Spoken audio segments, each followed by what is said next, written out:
it's a difficult world, advertising, in the sense that, if you start obsessing over your competition, you become bland. I actually think curation is king over content now. With all of that at your fingertips, great creatives can curate and bring together those thoughts in a way that is cohesive and gets across a brand story in seconds. The word innovation, bring a new level or something new into a process. That aligns with the dopamine system. As somebody who works in marketing, it would be remiss of you not to want to take advantage.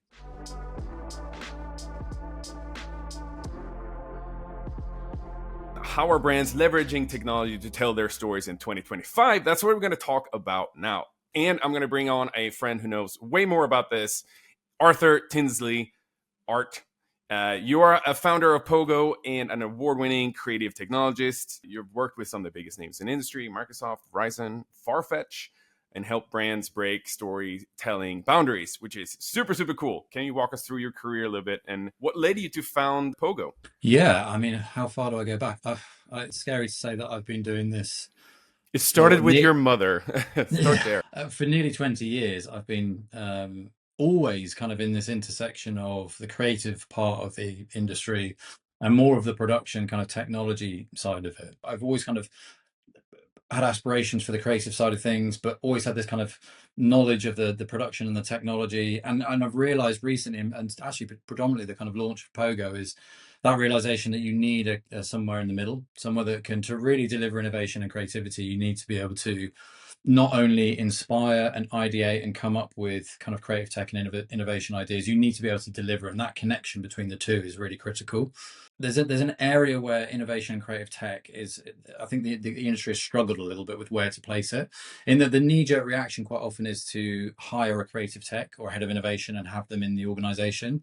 The problem with that is that it's a very expensive resource to have in-house. And if you are genuinely putting ideas at the heart of things, great creativity is great creativity. We all know that it can be as simple as a line of copy that you remember, or a character. The sayings like, you remember the character long after you remember the story, are so true and so pertinent to like great creativity. And you don't need innovation and creative tech in all of those ideas. In fact, it's remiss to try and sort of force them in if you've got an in-house team. But you do need access to those minds and the way of thinking in an innovative and using nascent technologies in a way that can break storytelling boundaries. And that's our strapline. I'm laser focused on helping creative teams be able to deliver that. Some of the people that got working with us are absolutely incredible, and placing them at exactly the right spot, at exactly the right time, with exactly the right skills to be able to get more of these kind of campaigns off the ground. Talk us through that journey. I mean, throughout the career, this must have changed quite a bit, right? We see technology and new media come through that gives you this inspiration to take storytelling into different formats and different expressions through technology, right? But how has that been working through? Where you got started, for instance, in advertising and where you are now? I've done quite a lot of reflection, I think, with founding POGO, and realizing if you look at my portfolio, it's technically all over the shop, for want of a more refined kind of feedback. And I had to kind of reflect on what was the red tape that kind of went through all of that. And really, it is going back to that: what's the story, what we're trying to say, and then having a blank canvas of technology. Now, the bit that keeps me excited and keeps me honest as well is that technology is constantly evolving and changing, and we're always exploring new ways of unlocking, telling stories that otherwise couldn't have been told. And so that really has kind of been the red thread through all of it. It's the fascination, and really, hitting the nail on the head. It's the fascination of what's next, and how can we bring a story to life in a way that we couldn't have before. I think that's really what kind of gets me going. So there's this I remember when I was studying marketing and business, there was this old, I think this is from the 50s even. It's a book called Medium is a Message, right? Which used to be kind of a headline of advertising sometimes, especially maybe 20, 30 years ago and beyond that, right? Where you tell the story where the audience is. But back then it was newspapers and television and radio, this mass medium. Now we live in a much more complex world of different formats and different creativity. What kind of, where do you begin in your creative journey and looking at, okay, creativity is creativity, right? And I would tell brand stories, like you said, it could just be a smart tagline or a smart kind of short copy that is the entire genesis of a brand almost. I'm dancing around a very big question here, but do you know what I mean? I'm not gonna land the plane now. Like where do you start in the process of finding this idea, and what do you know is something good that isn't too small or gimmicky almost, and that can actually have an impact on a brand story? Does that make sense? Yeah, it makes perfect sense. Yeah, and I All think right. this harks back to a lot of the stuff that when I was cutting my teeth in the creative industry, I found myself not getting frustrated with, but trying to work with creative teams. To be clear, creative teams are my oxygen. After you get to this age and you realize that you've done a bit of soul searching and what you're good at, the bit I'm really good at is having the broadest knowledge of sort of knowledge of technologies and what it's capable of, and finding the idea on a post-it note. So we talk about idea on a post-it note, which is we don't want to see a script, we don't want to see a TVC. We don't want to see above the line. We want to see like what is that idea like condensed down into the smallest thing, and that's really really hard. And great creatives are good at that. And then we can kind of go, okay, well look, there's this technology that's bubbling along over here that could really liberate that interaction of what you're trying to do with that character, or it might be like the Ben Kinsella example, which I know that was something you said you wanted to talk about. That was the brief to me was how can we listen to the sounds of the city. It wasn't about AI. It wasn't about machine learning. It wasn't about out of home, in that broader sense. It was about we've unlocked this strategic insight into a human truth. We've built a kind of creative messaging around it, and now we need to find the right and appropriate technology in order to bring that, to liberate that idea and kind of bring it to life in a way that is fresh and new and interesting. And we should probably come on to kind of how our industry thinks about innovation later on, because I think that's quite important. But that fits that idea perfectly, and that's the marriage. That's the way it should go. It should be idea first. You know, what is the insight? What are we trying to do? Why are we trying to do it? And then we will kind of come in with the technology, which might sound a bit odd as a technologist, who's somebody who sort of has spent their life obsessed with technology. But to do, having done this a few times now, to do the really good stuff, and I've been guilty of some things that can be a bit on the gimmicky side when I was sort of early on in this, but it's a case of making sure that you are just making the right matches and only if they make sense. Well, let's get into how to approach this type of storytelling. What are the common mistakes you see brands or creative teams, perhaps that you work with, but maybe more so brands, making when it comes to storytelling? People definitely can fall into the danger zone of playing it safe. It's a difficult world, advertising, in the sense that if you start obsessing over your competition, you become bland. And in many ways, marketing is a kind of a race of intelligence in that sense, in that who's the funniest, who's the smartest, who's the first, who's rubbing up against culture in the most interesting and intelligent way. And I think some brands can kind of come in and try and see marketing as an ROI piece, or see brand building and really pushing what they stand for and how they make people feel as an ROI thing. And I can understand that. I have a sort of startup on the side that I work on, and you have so many plates to spin and so many things to worry about. They're like, right, okay, marketing, okay, what's that? What's the most efficient way that I can get my ROI on that? Let's move on. I've got something else to work on. And sort of seeing it through the client's eyes, I can completely understand why people think like that, but it's not. Marketing is it's rubbing up against culture. It's emotions. It's interacting with people in a very human, visceral way.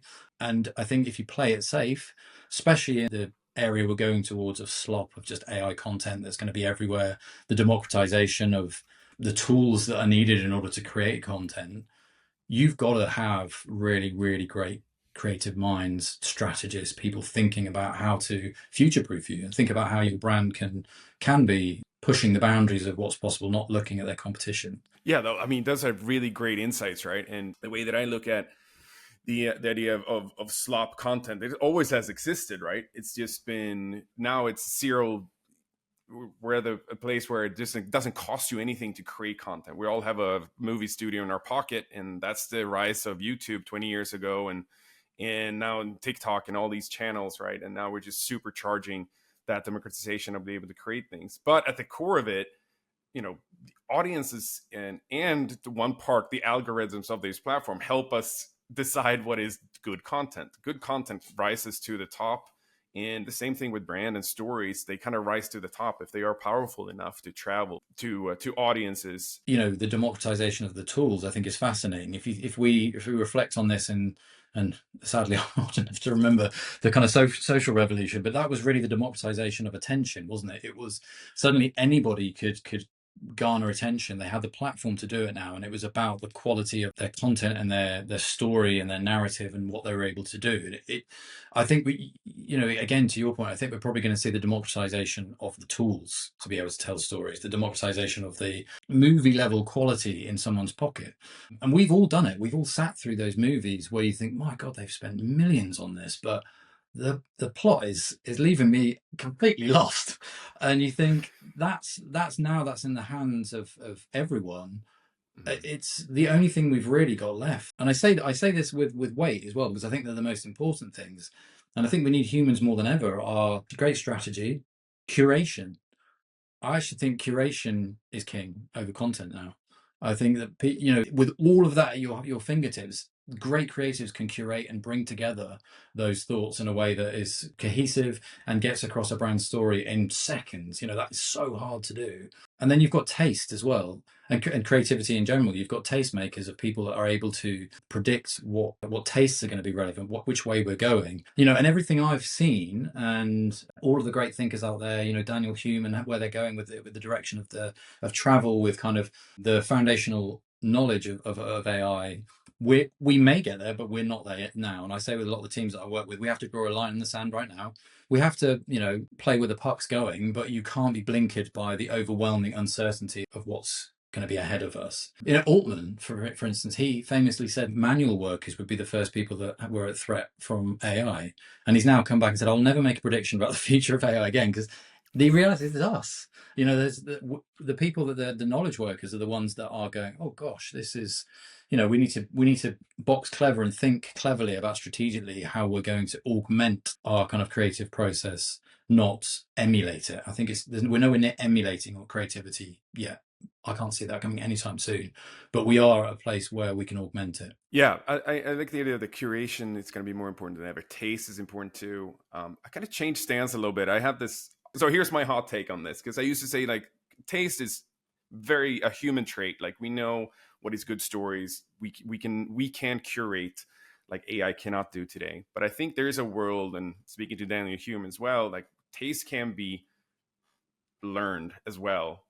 Do you think future taste can be learned though? That's actually my take. I think that's when we step into what is so innately human in the art of things. And it kind of goes back to what you said is not being bland. I mean, what the fashion industry, I think, does so well is how you create culture, right? That is ideas that are so bold and out of the normal wheel tracks that it creates new culture. Really breaking the boundaries is going to be way more important. That's always been the case with human culture, right? And I think we're just going to reach a level where those stakes are kind of higher, maybe further fewer in between, but we're probably going to see more artists taking more riskier moves to tell their stories, or find new ways for culture to kind of follow suit, and then the mass and the AI and the taste will follow that.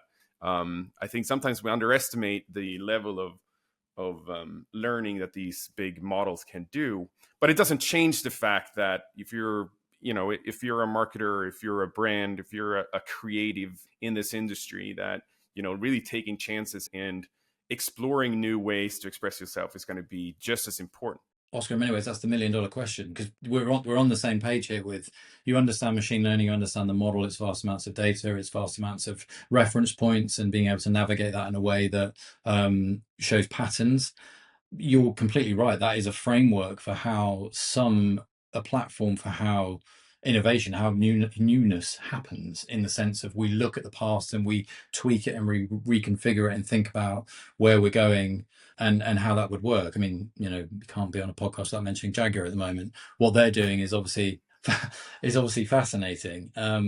And time will tell, but it's a $1 million question. But I would argue I haven't seen any models that are close to being able to do that yet. And the other thing I would contest with that as well is that if you go back to that kind of being able to cut through the noise and being able to think about how your brand stands out, if everybody's using that same process, how does that work? We're suddenly in a Right. world where everybody's using the same tools in order to create culture. And I do think it is very dangerous with that human in the loop, that principle of allowing a machine to kind of curate what we are as a species and as a collective, and telling us back what it thinks should be next. Right. I think we need the mistakes, we need to evolve, and we need to kind of have those breakthrough moments in order to be able to do that. I wholeheartedly agree with that. I just think that it's just going to take more.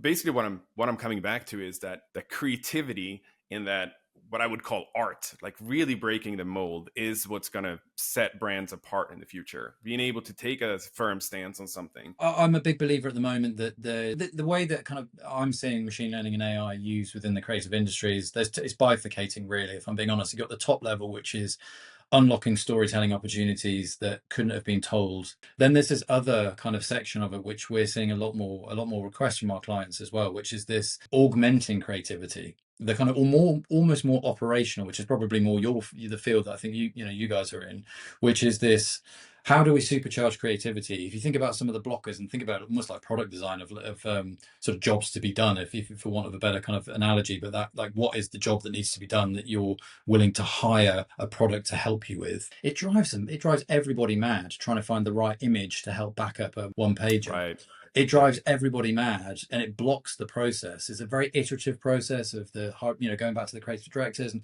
thinking about how we can take this story to the next level. That's why we're seeing the proliferation of things like Midjourney, because people can just be like, I need an elephant on top of a rooftop, doing whatever this, which makes perfect sense to the idea, but would have taken a day to find traditionally. And that's where I get excited. And I think even with your platform, I've always sort of grown up being mildly dyslexic, which is like being mildly punched in the face. It still hurts, and it still made my life very challenging. Actually, I've been playing around with Wondercraft recently, trying to write stuff, and what I've noticed myself doing is taking my content, putting it into your platform, and having it played back to me in a different voice. And suddenly it's not in my inner monologue. I can hear the little nuances of where my punctuation is not quite right. And sometimes I'll just completely change the voice to be like, I wonder what this sound like as American. I wonder what this sound like as somebody from, Lancashire or something like that. And that then feeds me with like, oh, okay, I can feel how it's going to be in other people's mind. And it's almost like a bit of an empathy engine to help me fast track staring at a page. And that's the bit that I'm most excited about. The lowest hanging fruit at the moment is, I hope, the augmentation of creativity and using it as a tool, using it as a way to liberate yourself from some of the tasks that we all find frustrating when we're in that process. And like we were talking about just before the call, I was talking to a comedian yesterday and asking him about his process of how do they come up with these shows? How do you be funny?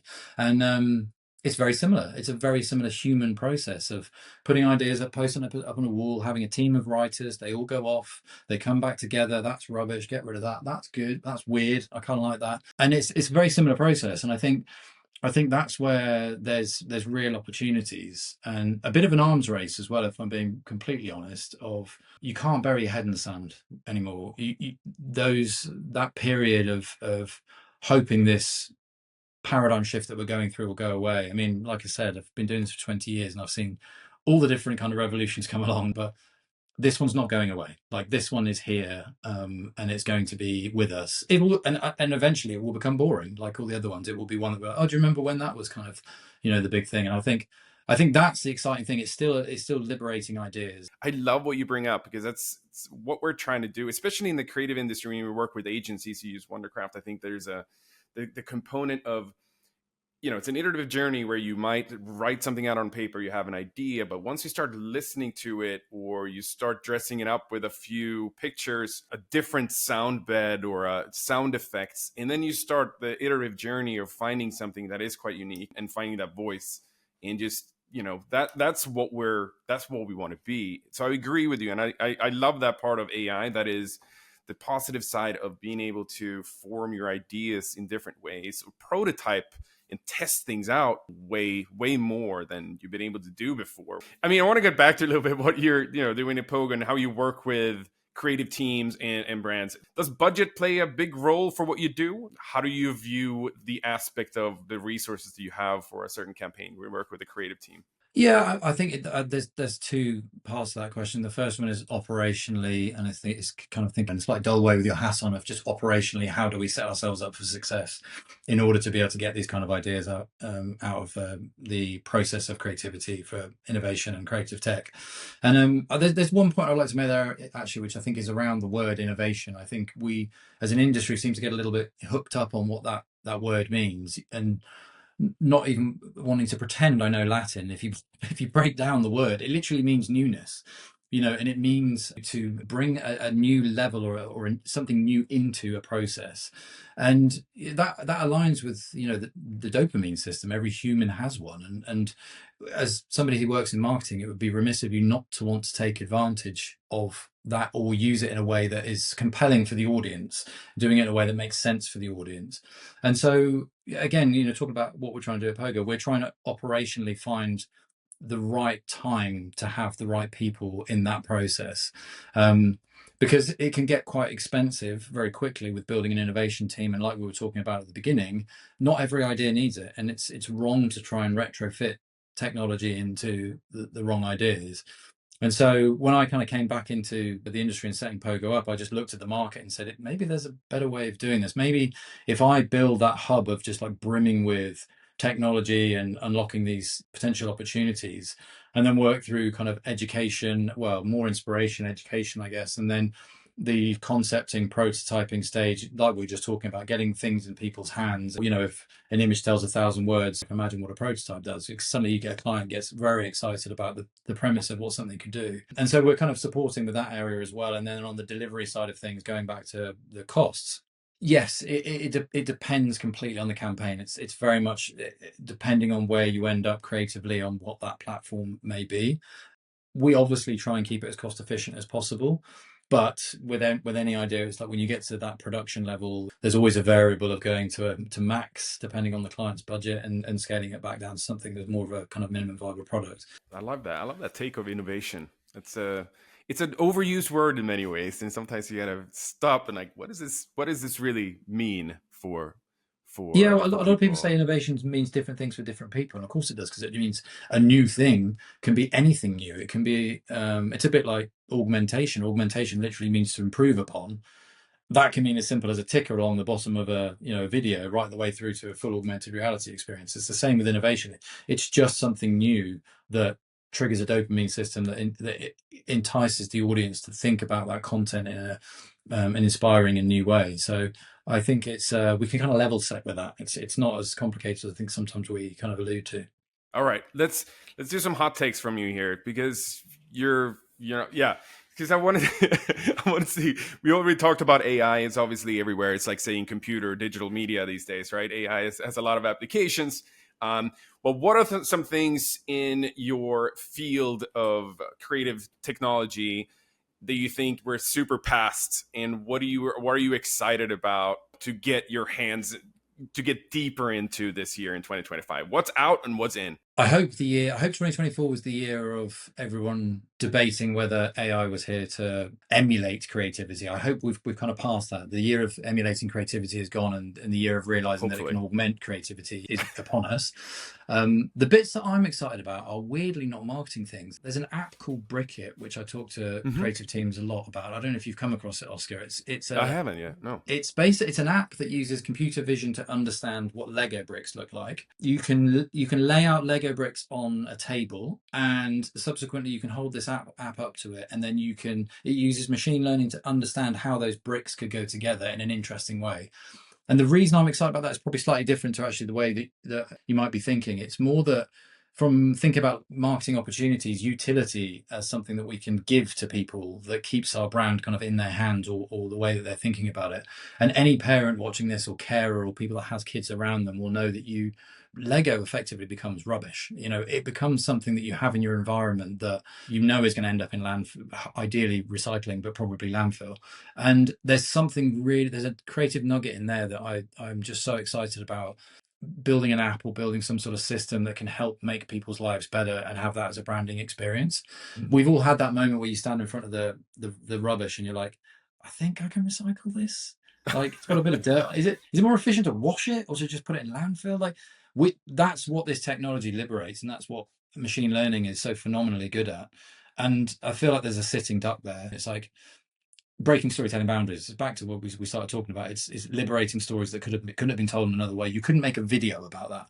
You couldn't make a 48 sheet about that. You couldn't. You've got to do it. You've got to do it and get it in people's hands and think about how that makes them feel. It's about more than the technology. It's about that emotion that you're giving them with your brand attached to that. 2 notes there. Lego pieces. You obviously step on them a lot.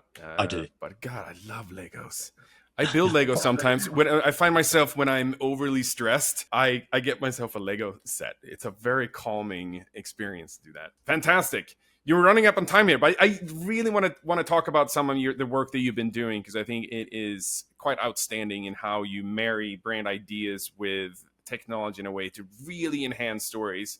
One of them is deeply really, really touched me a lot. The Ben Kinsella Foundation story, which I'm going to show everyone as well.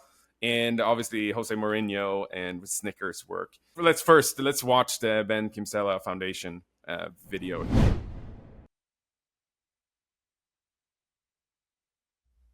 Every time I hear a siren, all I can think about is what did Ben go through that night? What was happening in that ambulance? And it sends shivers down my spine.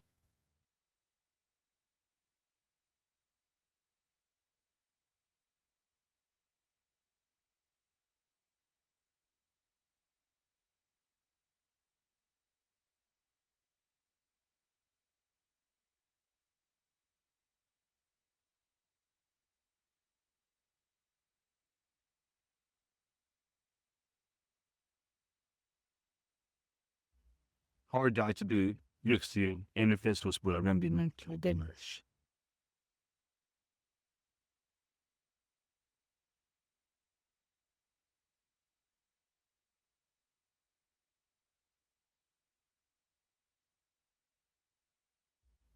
You've been stopped. You've heard a lot of looking at that. Is he breathing in culture? Not really. You've heard Porgy Franklin.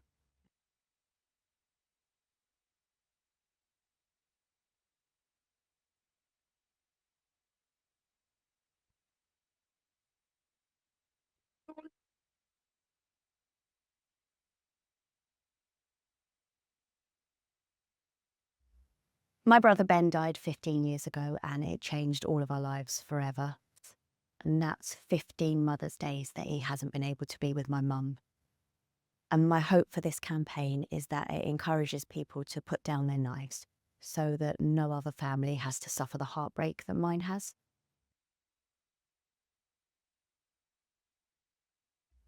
Stop knife crime. Don't carry one.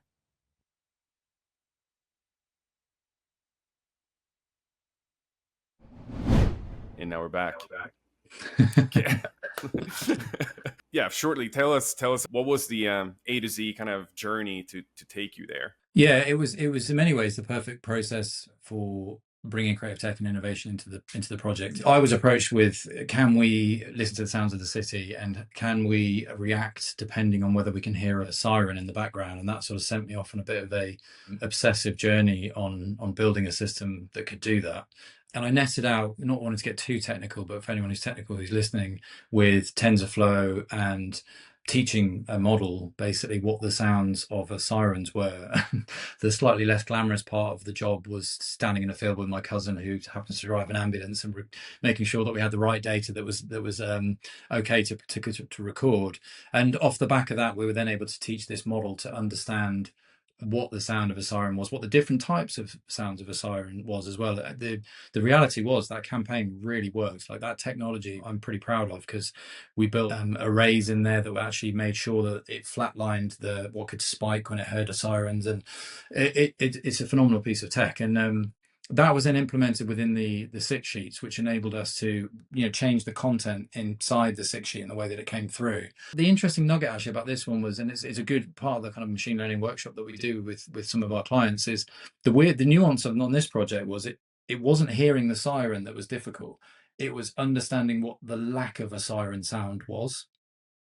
So we had to train the model on, if you think about a model coming into the world that knows nothing, absolutely blank, it's like first time it's ever seen the world, you can teach it what a siren is, and the model will go, okay, I know what a siren is, but it knows nothing about the rest of the world. So we actually spent a lot of time out on the streets teaching the model the sound of the street, so that it had something to contrast with and understand, okay, well, this is a siren, this is a street, and that's how we got that quiet. We were able to get the technology working really well, and that was in partnership with M&C Saatchi and Clear Channel, and obviously Ben Kinsella Foundation. It's an incredible campaign. I feel very humbled and honoured to have worked on it, and the results were great. I think it's brought to life a story that couldn't have been told in that way. It couldn't have. How would we have told that story another way? And it was really that insight that mothers feel this deep paranoia and fear about when their children are around. If they hear a siren, that it may be the worst.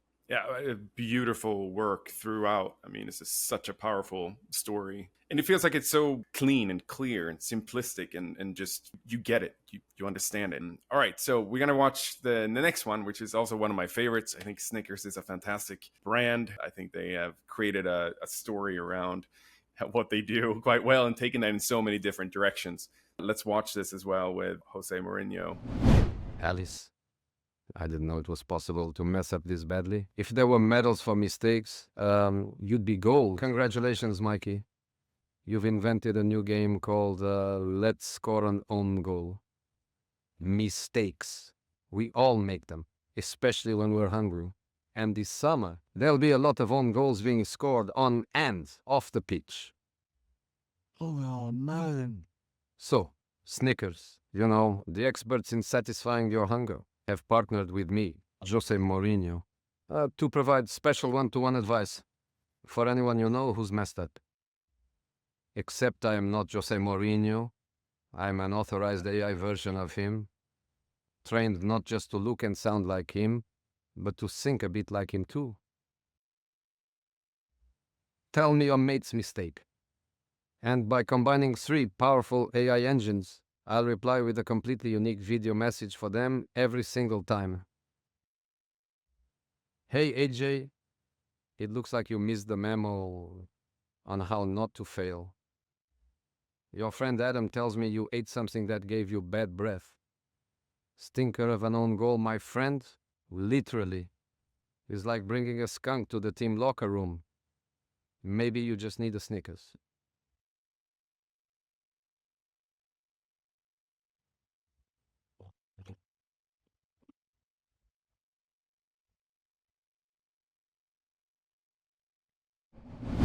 Art, tell us about this one. I know this also took a village, I'm assuming, but the idea here, I think, is quite brilliant, and there's personalization in it, and obviously there's a big driver to be able to share something like this and scale infinitely with people engaging with it. So tell us a little bit of how this came to be. I mean, I could take no credit for this creatively or the technology side of this. I think this for me was the first step for business-wise where I'm going with the company, and that it was looking at how we could fill the gaps of different people within that we knew we needed to assemble a team in order to help support the great work that TMP and Hilo were doing on this one. And it creatively and technically really amazing and brave approach to how they put together a campaign. If you think about some of the complexities of campaign, and talk to clients about this a lot, getting from 0 to 70% with a prototype is really very quick and quite easy with machine learning and AI. Getting from 70% to 100% is infinitely harder, especially when you're allowing brands to engage directly with customers with machine learning kind of back end, where putting the wrappers around making sure it's brand safe, that it works in a way that you can be 100% sure it's going to be okay, is hats off to the team that worked on that. So yeah, I can't take any credit for this one at all. I was just very, very happy to be able to put the right people in the right place at the right time, which is something we're learning a lot more that we need to be able to be very, very nimble at. Fantastic. Well, great work anyway. Very humble approach to it, and happy that it sets you and POGO off in the right direction. Gonna wrap up now, Art. Where do people find you? Let's do some of that as well. POGO Agency. Thank goodness I've got a great domain. So POGO Agency. Come see us, see what we're up to there. Come see me on my LinkedIn. To be honest, Arthur Tinsley. My LinkedIn. Usually, I try and keep everyone up to date there. We're only a year old, so I'm still trying to grow our brand. And half the time I'm spending time on Wondercraft is figuring out how I can do that in a way that's meaningful and helps people. And the podcast stuff that you guys are doing is really interesting as well. So that GPT will definitely be used. Well, it's been such a pleasure to having you here. I was so happy to meet you in person in London when I was there in November. Yeah. So thank you so much, Art, and good luck with everything. We're going to have the links to POGO.agency in the show notes, etc., so people can find you on LinkedIn as well. And best of luck to you, sir. Thanks, Oskar. Thank you for watching and listening to Makes You Wonder. If you enjoyed this episode, do us a solid and hit that subscribe button on Spotify, Apple Podcasts, YouTube, Amazon, or wherever you get your podcasts. For extra karma, please share with your mom and your friends too. Makes You Wonder is made with love by Wondercraft, the AI audio studio for brands and creative teams. It's hosted by Oskar Sarander. You can find Oskar on LinkedIn, X, and Threads. Links in show notes. This episode was produced by Alex Hughes Morgan. It was edited by Zaina. A nice young man named Dimitri from Wondercraft was the executive producer. Learn more about Wondercraft at wondercraft.ai.